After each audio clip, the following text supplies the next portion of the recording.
People have pondered life after death for millennia.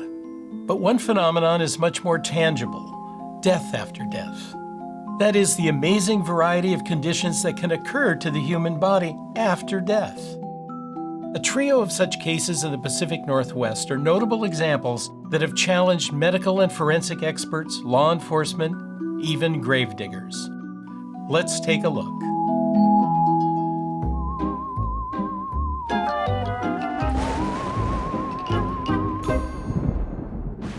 The case of the Petrified Madam.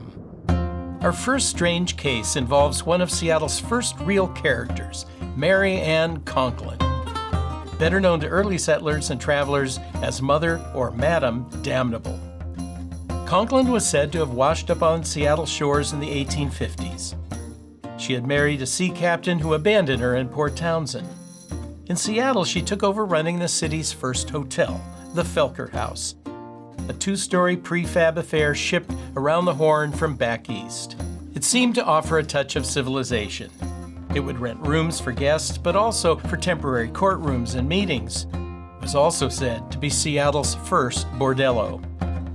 In the mid-1850s, an uprising of indigenous people threatened the settlement, the so-called Battle of Seattle. At this time, the hotel appeared on the first map of the city as Madam Damnable's.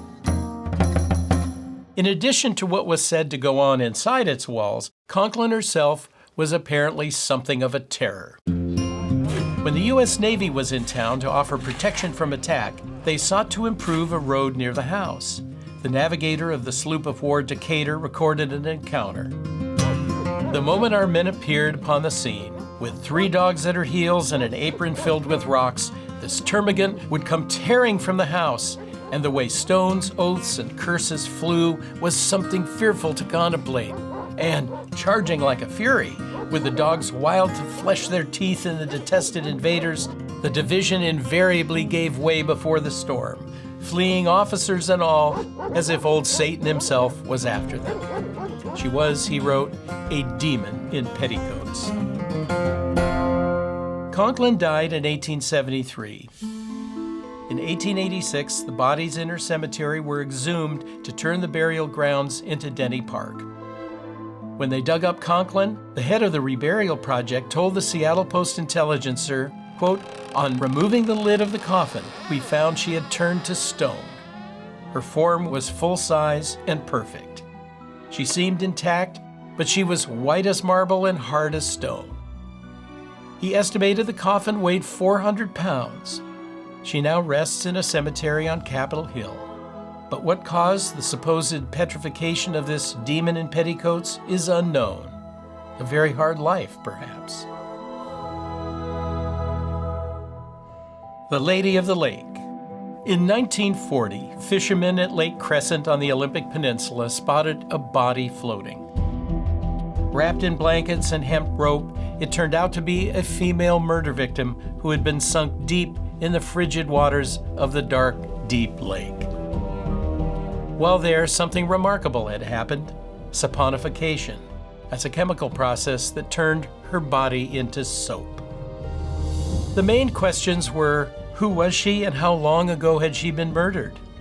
She no longer had fingerprints or identifiable facial features. After some months, a dental bridge in her mouth was identified and she got a name: Hallie Illingworth.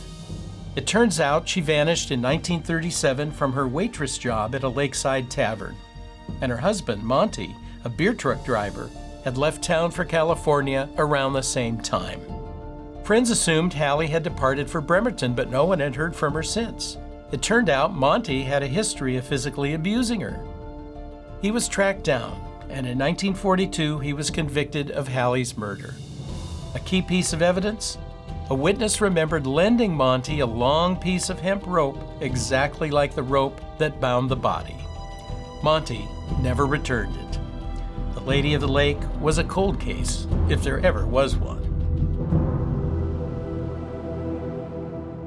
The Tennis Shoe Triangle. In August 2007, a 12-year-old girl from Washington found a tennis shoe on a British Columbia beach. Inside was a human foot. What was a bad day at the beach soon got weirder. Less than a week later, another shoe with a foot in it washed up on another BC beach. It also had a right foot in it. A local spokesman for the Royal Canadian Mounted Police told the Vancouver Sun, "Finding one foot is like 1,000,000 to 1 odds, but finding two is crazy." If that was crazy, what ensued was even crazier. Since then, at least 24 single feet have washed up on Salish Sea beaches in British Columbia and Washington, triggering much speculation. Was there a serial killer with a foot fetish at large? Right feet, left feet, big, small, men's, women's? What was going on here? Were we the Bermuda Triangle of footloose feet? It turned out there was a rational, if macabre, explanation. For one thing, the vast majority of single feet were encased in running or sports shoes, Reeboks, Adidas, Nike. And unlike shoes of old, they tend to float because they are light and often contain air pockets. Some of the feet were determined to have belonged to missing persons or presumed drowning victims. Bodies in the sea can be reduced to skeletons quickly by undersea critters, and corpses often disarticulate at joints like the ankle.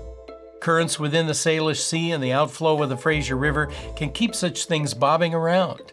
Voila, foot flotsam. People may talk about ghosts, ghouls, and scary spirits, but often physical changes after death offer examples that are weirder than phantasms and that make even stranger true stories.